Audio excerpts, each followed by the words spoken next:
Hello folks, this is Anthony with Honda Snowblower Enthusiasts on Facebook and YouTube.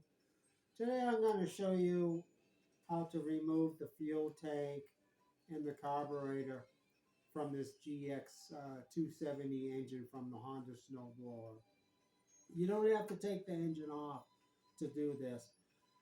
Fortunately, my wife was nice enough to let me bring the engine into the house. Had no choice. Really? Well, anyways, I took the engine off yesterday off a parts machine, and I figured I have to redo this engine anyways. It runs, but it needs a tune-up. I got to take the fuel tank and the carburetor off. So let me first tell you why you may have to do this.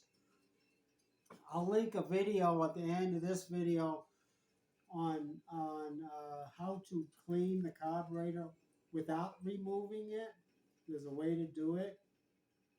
You've already tried that, it's still surging or not running right, and you need to take the carburetor off to either replace it or to take it apart and clean all the parts, okay? So this is like kind of like a last resort. You've already tried to clean it in the frame. A fuel tank, maybe you saw some rust in the fuel tank or water. You need to take the fuel tank off to flush it out and clean it, or you want to replace the fuel tank or the fuel line if it's old and cracked, or the fuel filter, which may be clogged. It's very rare for the fuel filter to clog, but it can happen.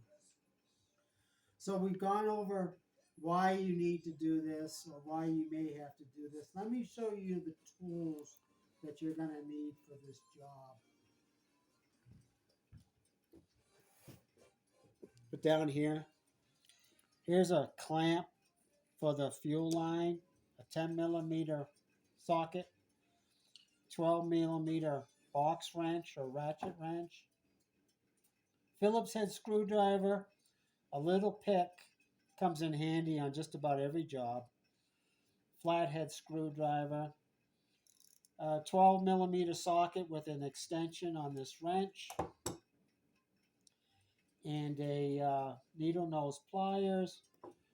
Last but not least is a fire extinguisher. Now, the reason why it's a fire extinguisher because we're working with gasoline here. In my house with the fireplace That's going. right. We got the fireplace five feet away. But I blew up a car one time, My car. a 72 Cutlass Supreme. I changed the carburetor on it, backfired, and the car went up in flames. So anyways, I always highly recommend a fire extinguisher. All right, let me show you what we do first. We want to take off this top cover. As mentioned before, there's no air filter on a snowblower. The reason being is because it would clog up in the ice and snow, choke out the engine. And the main reason is because there's no dust in the wintertime, okay? I'm going to remove the muffler. You don't have to, but it's going to make a little bit easier taking this top plate off.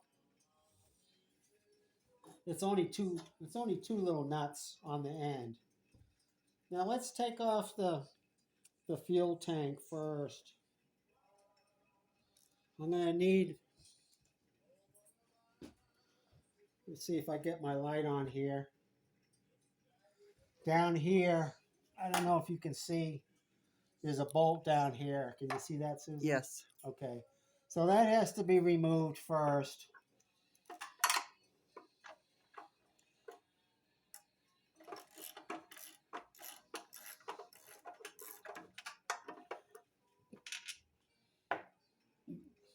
And on this side of the engine, you've got this part here that connects your shooter arm.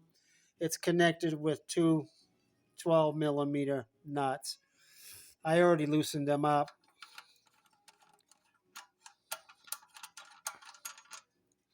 So you take those off.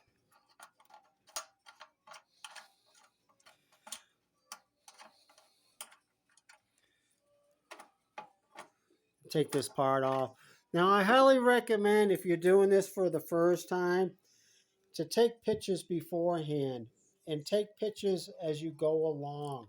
I can sure see that with your light on. Yeah, you want to take pictures so you know which way the parts come off and which way they come back on. And then on the other side, on the machine, there's another bolt. No. On this side, that's okay, Susan. You'll be able to see the bolt, but there's another bolt that comes off. Can't see your face with that Sorry. light on. Yeah, they don't need to see me anyways. Okay. That's true. They see enough of me. Okay, now you want to take off the top plate. You loosen up this nut here. You have to take this little bolt out. Can you see that, Susan? Take this little bolt out. You got a little screw over here. This is what you need the Phillips head screwdriver for. Sometimes this is stuck. So what you do is you hit the top of show the top of the screwdriver. You have to hit the top of the screwdriver with a hammer. Not too hard, but a couple times. And most of the times that will loosen up this screw. Okay, so the screw comes out. This bolt comes out. And then you can take your top plate out.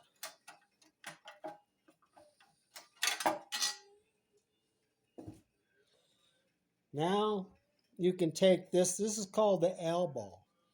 You can take the elbow off. Of course, you shut the gas off first. I should have mentioned that. I drained the carburetor. I drained most of the tank. And what I'm going to do here is I'm going to use this clamp to clamp there's a clip here for the fuel line. I take that off. I'm going to clamp the fuel line, because I'm going to be removing the fuel line from the carburetor. So I've got the gas off. I've already drained the carburetor. Here's the drain plug. I opened that up and drained it into a can. It's really, really important to be safety on this. Then you remove your nuts.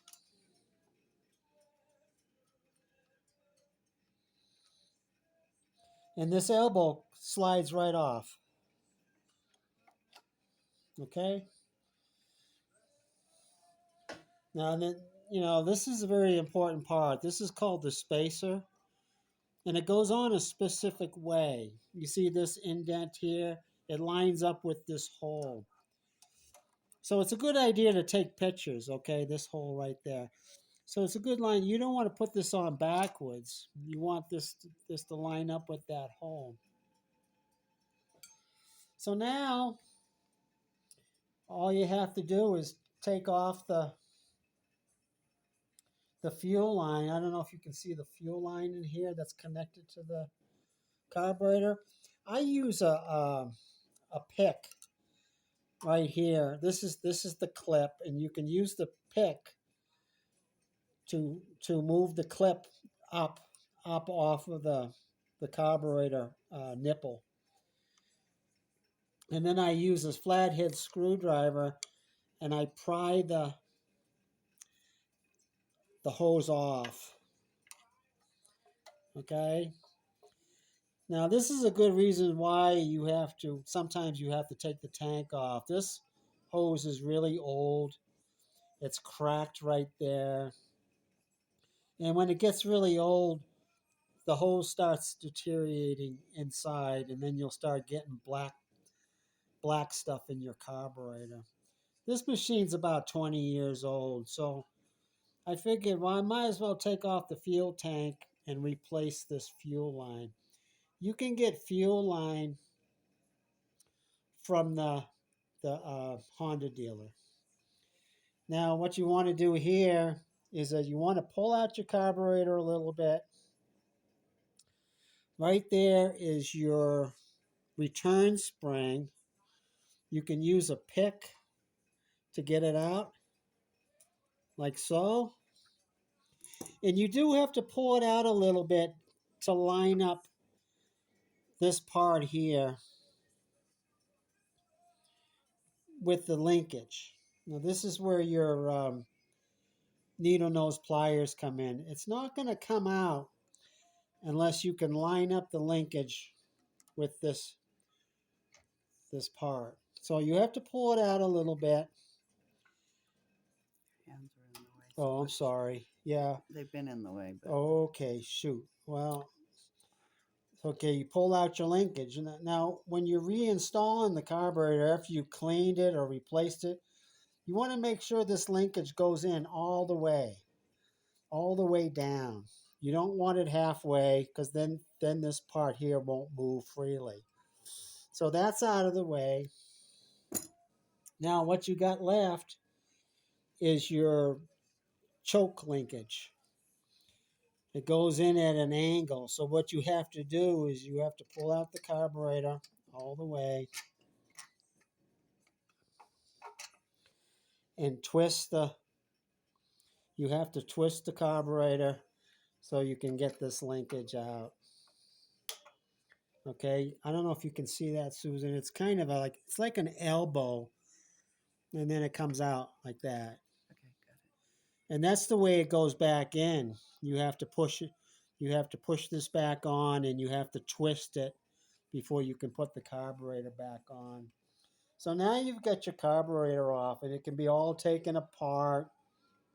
The bowl, the float, the sediment cup, your idle jet is underneath here. You can clean it all up, take it all apart, and clean it. So that's why I'm always saying, take some pictures, take some pictures. So here's the interior gasket. You can see it's cracked. So, I mean, as a matter of routine, you want to replace this gasket. You don't want any air leaks because the engine will surge if you have a cracked gasket or the gasket's worn. So for $3 extra, get yourself a new gasket when you're replacing the carburetor. Okay?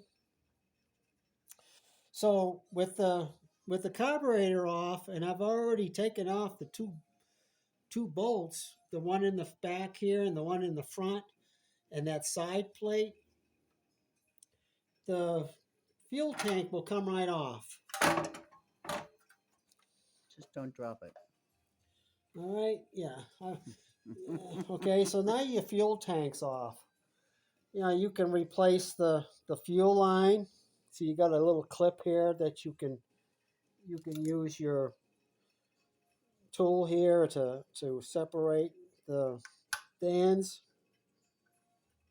You can pull this clip off, and then you can pull your fuel line off. That's your fuel filter right there, and that comes off with a 12 millimeter wrench.